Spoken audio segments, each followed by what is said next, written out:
I have a jam-packed video this week. We are going beekeeping, my friends. I've got a little plant haul, found an adorable antique shop, and we're doing a little bit of building. Hello, I am actually in a bit of a rush, but I have my bee suit. I am going to the apiary today to meet my fellow beginner beekeepers, and this is our very first hands-on training day with the bees. I'm so excited. Even though I have placed my order for the bees, they're coming sometime in May, depending on the breeder. Would you call him a bee breeder?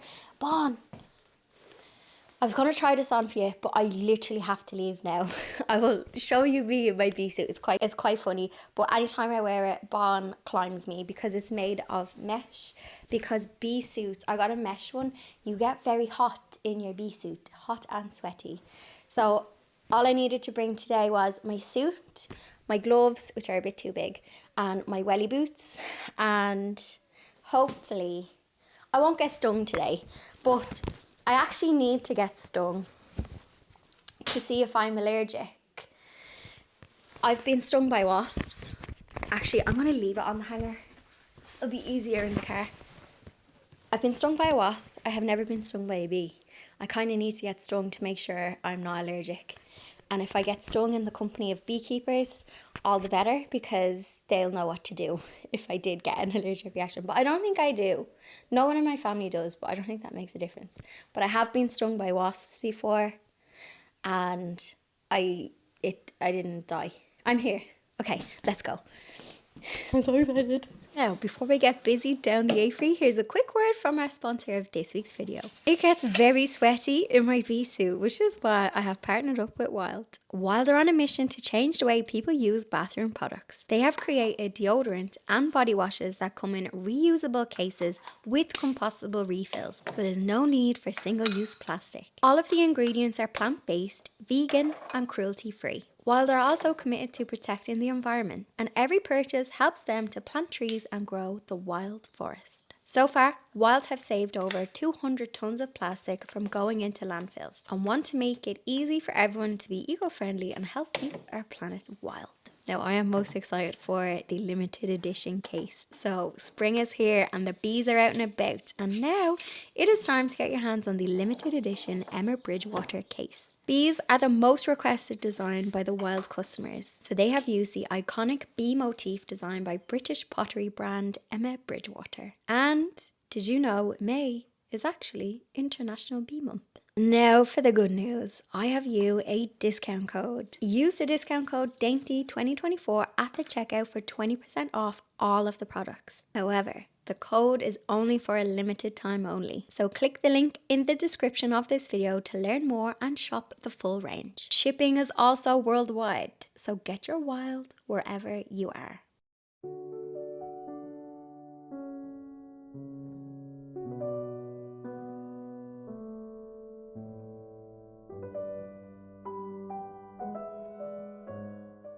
Welcome to the apiary, and this belongs to my Beekeepers Association, of which I am a member with. So I was here today with a couple of my fellow beginners, and this was our very first time to actually be inside a hive. When I started the beekeeping course back, I think it was early February, so we did 6 weeks of theory of weekly classes, and our teacher did say of the amount of people that's in the room, there may only be a handful that will actually make it to the hive. So while you might enjoy the theory of bees, I was nervous of what if I freak out when I get to an actual hive, because it can be quite intimidating if you've never been in one. And then when you're learning the theory about the bees, you kind of realize that a lot goes into looking after them and, you know, their temperaments and the weather, all these different things. So I had my bee suit on, so that gave me a superpower shield.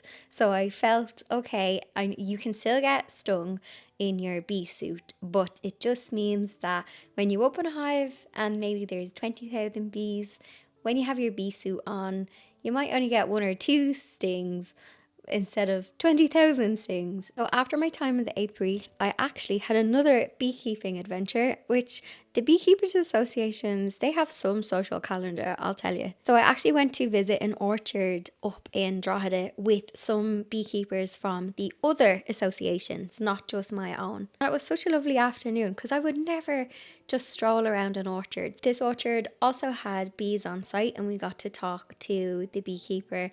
We got to learn, you know what, my heart goes out to anyone who is a farmer and you're trying to grow things, because there is just, every year is different and the hardship, and it made me just appreciate the effort that went into trying to grow all of these apples, and then listening to where the apples go. Some of them are used in cider, tasty. Some of them go to the supermarket. So yeah, I think sometimes we forget where our food actually comes from. Like, we know it comes from a tree, but seeing the people behind the growing kind of makes you appreciate it all the bit more.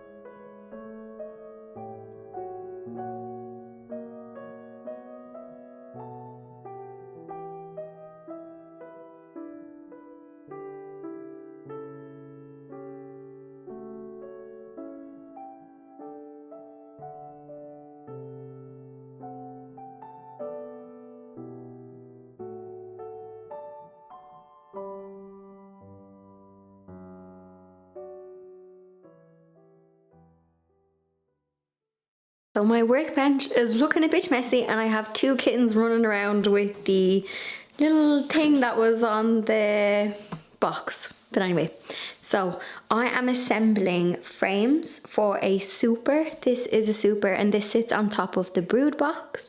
I don't think it's called a super box. I know the brood is called the brood box. I think this is just called a super. So inside I am making these frames, and that is what I have here. So I have nails. I have a square because I don't know if it's true, but some tutorials I was watching was making sure all of the wood was squared off. And I do know that bees are quite, like, there's a thing called bee space, which is the gap between each thing has to be a certain space, because that allows the bees to go like up and down, and it's the same on the bottom. So that's why you have these spacers here on the frames. But I am squaring it off as I'm going, because apparently bees don't like if it's wonky. I've seen that on a couple of tutorials, but then other tutorials I watch and they don't use a square.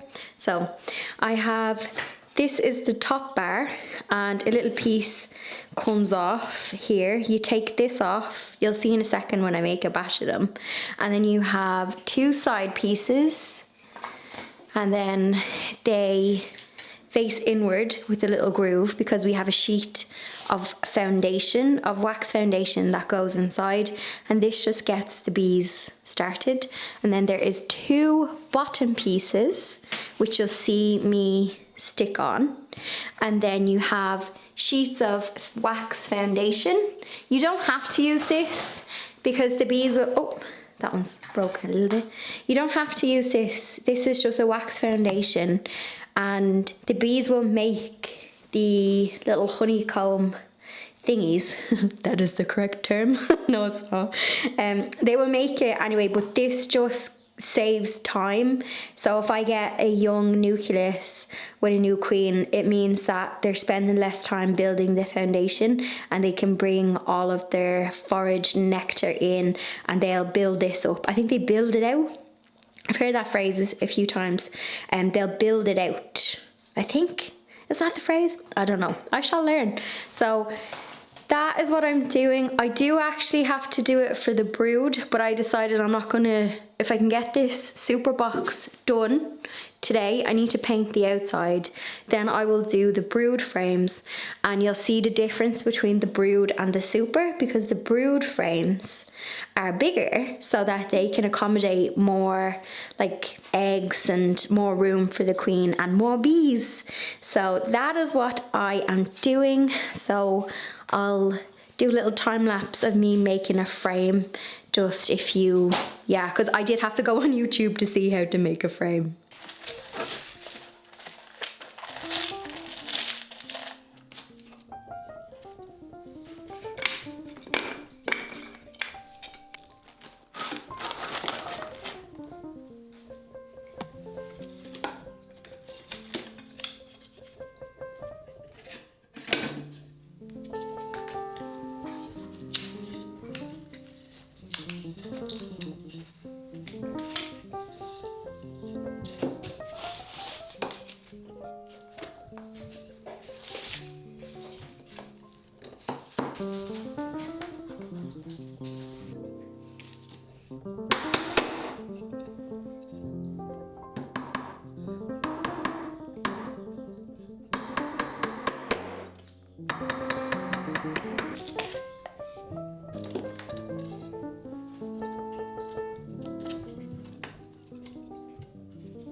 If you were like me and you were scouring YouTube looking for tutorials on how to make frames, if you search for a company called Thorne, Thorne, I think they're like a large UK bee supplier, but I know that some of the Irish companies will import their products, so their beehives and stuff.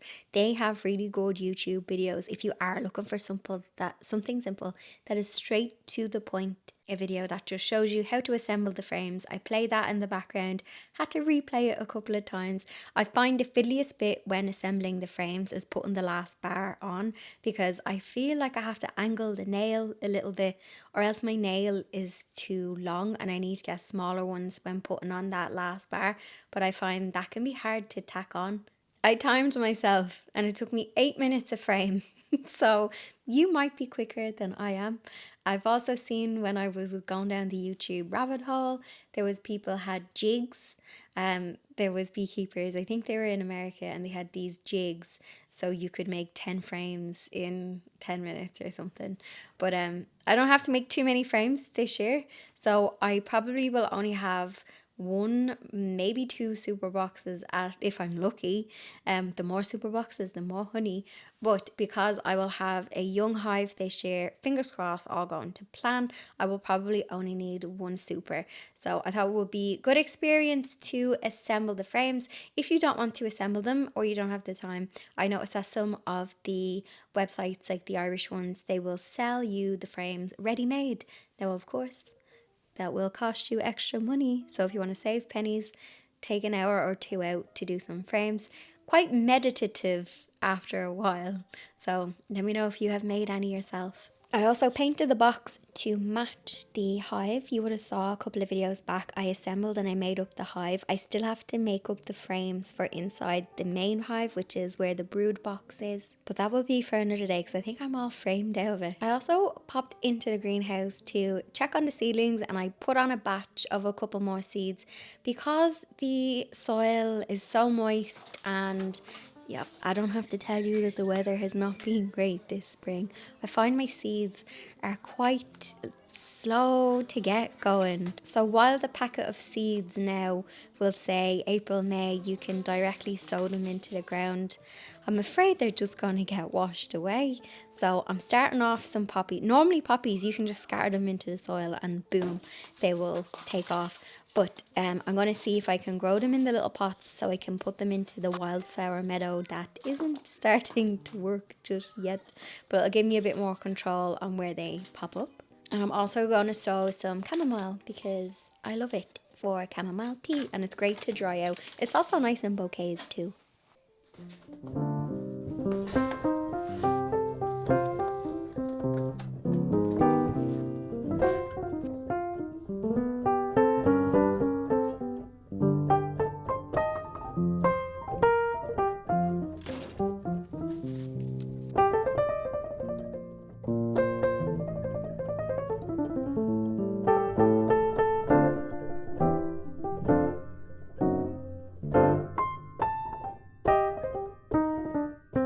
Hello. We need to go to the garden centre, you know the drill. I have my telly slot next week, which is actually a book. Like, hi, this is my book. And we're going to do some plants as well. I think we're going to be doing vertical gardens because I have that in the book and it's relevant to the telly slot. So I'm extra anxiety. I have spoken about this before on the channel, but I absolutely hate public speaking, and I thought that the more I did it, the easier it would be. But that hasn't happened yet, and it's been, I think I started, like, I did telly for the first time in 2022. It's now 2024 and your girl still has the anxiety. I literally have like anxiety. I don't even know if these little tinctures work, but here we are. We prep, we show up. But before I go, I wanted to show you my little box. I actually got this what would we call this? I don't know what we'd call this style of box, but it looks like a toolbox, doesn't it? Looks like a toolbox. So I wanted to show some of the bee tools. I haven't used these ones yet. These are brand new out of the packet. You can tell I'm a beginner. But you have your little smoker. And the teacher was really good on Sunday because sometimes you see people, and he made a really good point. He's like, be careful watching too much YouTube videos and consuming content on beekeeping, because not everything is going to be correct, and it's also going to be different for different areas. So like the Irish native bee is going to be different to, you know, the Italian bee and the buckfast and all that. And buckfast, I think I've heard of buckfast queens. Anyway, I have watched some videos where I've seen people come in and they're like the hive, but he was like, no, just gentle little puffs. You don't need a lot. I also, you can tell I'm extra and a beginner. I got lavender smoker fuel. I don't know how to use it. I imagine I just put some in and give it a little with a blowtorch. So I have some lavender smoker fuel. Then I have my all-important hive tool, and this stays in your hand the whole time. So the teacher was really good when he was giving us the shot to open up the frames. So there'll just be like propolis and brace comb, so the frames do get a bit sticky and you have to gently push them so you can lift them up. So the two ends of this has a good little scrape end if you need to scrape off any of the propolis or brace comb. And then this has a lovely angle so you can use it to push the frames forward. So your hive tool is probably the most important. And then I do have a little bee brush, but my teacher didn't use his bee brush much the weekend. Obviously every beekeeper is gonna have their own like way of doing things. But this came in the kit, and it's a little bee brush, so if you need to gently brush the bees off. I have seen videos where people use, what are they called, like a leaf blower when they're taking in the super boxes full of honey, and they blow off the bees with a leaf blower. Apparently it's okay, but there's a little bee brush. How cute is that, a bee brush? Then I do have I think this is a queen cage, if you need to put the queen in it, but I need to get one of those. I think it's called the crown of thorns. Sounds very scary, but it's like a crown that sits into the comb and you can just keep the queen in that position. I don't know how I would get a queen in this box one day. And he also had another thing. It was like a little tube. So he got the queen and pressed it against the foundation, and he was able to take it off. The queen was in this little tube, and he pushed the queen to the top so he could mark her with a pen. So a lot of beekeepers will mark their queen. This is the wrong colour for this year. So they seem to all use the Posca pens, and you mark the queen. Last year was red. I think this year is green. And it changes every year, and there is like a little phrase so that you can, I can't remember the phrase, it's in my bee book, but there is a phrase so you know what year your queen is. So like year 1 to 5, I think I actually don't know, it's like red, green, blue, yellow, white, and it just means that you can know what year the queen is in that particular hive. Obviously I'd remember because I'll only have probably one hive, maybe 2 at a push. If there's a swarm, yeah, it just means that the following year you know that queen is from whatever year. And I think a queen, she can live until like 5 years, I think. Oh, but the hive generally, once she starts not doing her job, they will start making queen cells, and they will make another queen, and they can swarm. And anyway, that's for another day. And also, I've got my little bee deodorant in here because, as you can tell, it gets absolutely sweaty and stinking when you're in your bee suit. Also, I did get, just a little tip, I got a mesh bee suit.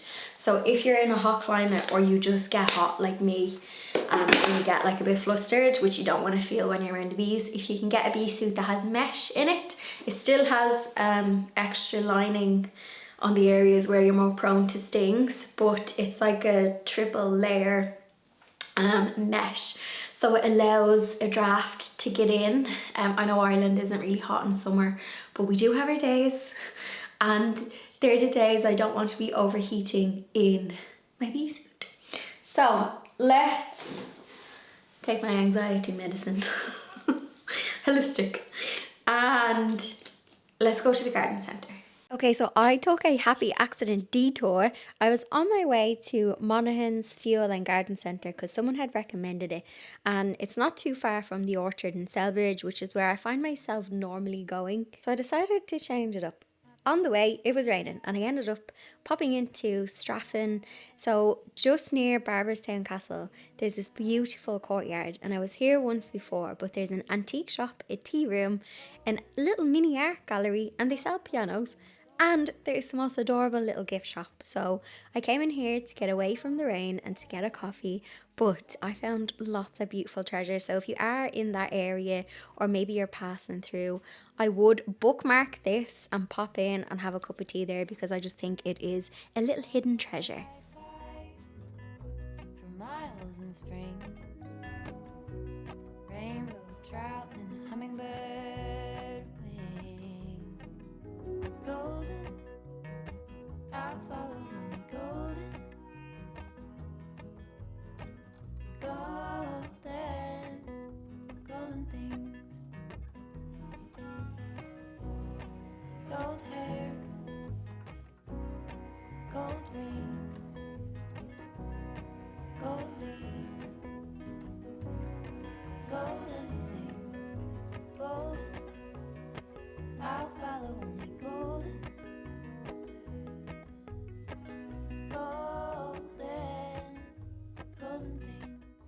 Okay, it is a bit chilly, so I'm going to try and not shiver, but I have a mini plant haul.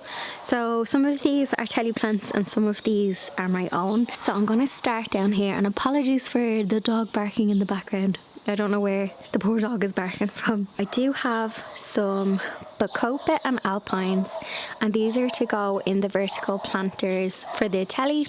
So I've gone for like Alpines because they will withstand the shallowness of the planters. So I got 3. I absolutely love Bacopa, and I discovered it last year. Great for hanging baskets and containers, and it just spills over the edge, and I found that it flowered like the whole season. But I don't know if it's an annual or a perennial, because I treated it like an annual because it didn't recover. I can't really see that on the thing. I need to kind of look it up, but I think it might be an annual, but it was only like a couple of euro for a few small batches. Then I have Aubriella, that purple one there. That is an Alpine. And then I have some of these. Now, so this red is an Alpine, but what's the name? Saxifraga, is it? Apologies, I had to pause there because there is a poor dog running around that has gotten out of someone's house, and my neighbour was like, try and catch him, but we couldn't. Anyway, Saxifraga, and I can feel some raindrops coming, so I need to speed this up. I have some lettuce because this is going to be on display in a pipe that I have to go and get and cut. Then I have some lobelia. Are you lobelia? Basically, I pick things that are suitable for baskets and containers because generally they will tolerate a little bit of shallow depth and abuse. Also, I got some small begonias. I'm not really a fan of them, but again, good in like containers and baskets. Now, my own plants for the new border. So I picked up 3 of this geum, which I already have in the garden. They are great for foliage and filler. While they do have a pretty flower this time of year, when that goes over, it actually leaves pretty foliage, nice ground cover as well. And then I have some Erysimum basically a wallflower. I have this growing in containers in the front, and I got 3 so I could do a clump of them, and again they spill over. I'll show you the ones that I have in the front. And then I got 2 of these things because they look like cow parsley, but I don't think they are, and they grow really tall. Selenum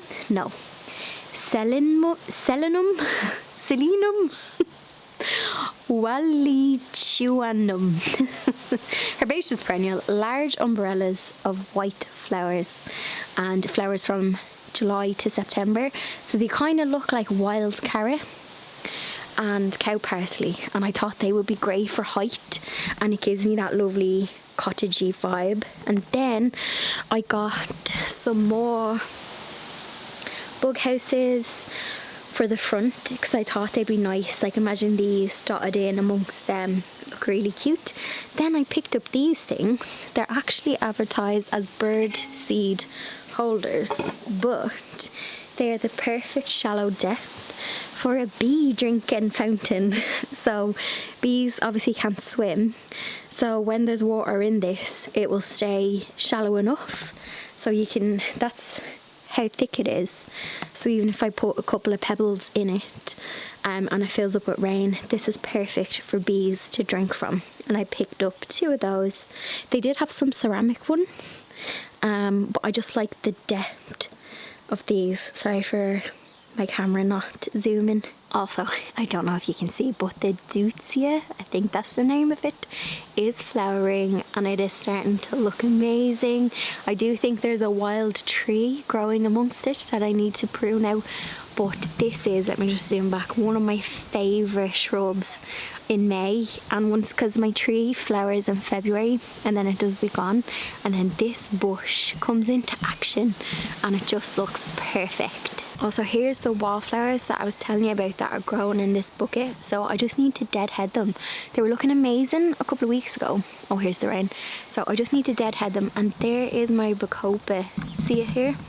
This is the one from last year. So as you can see, it just died, it didn't come back. So I'm going to take it out and I'll plant some of that other bacopa. I also have a wheelbarrow full of the plants that were taken out of the border. And if you look, I have to be careful.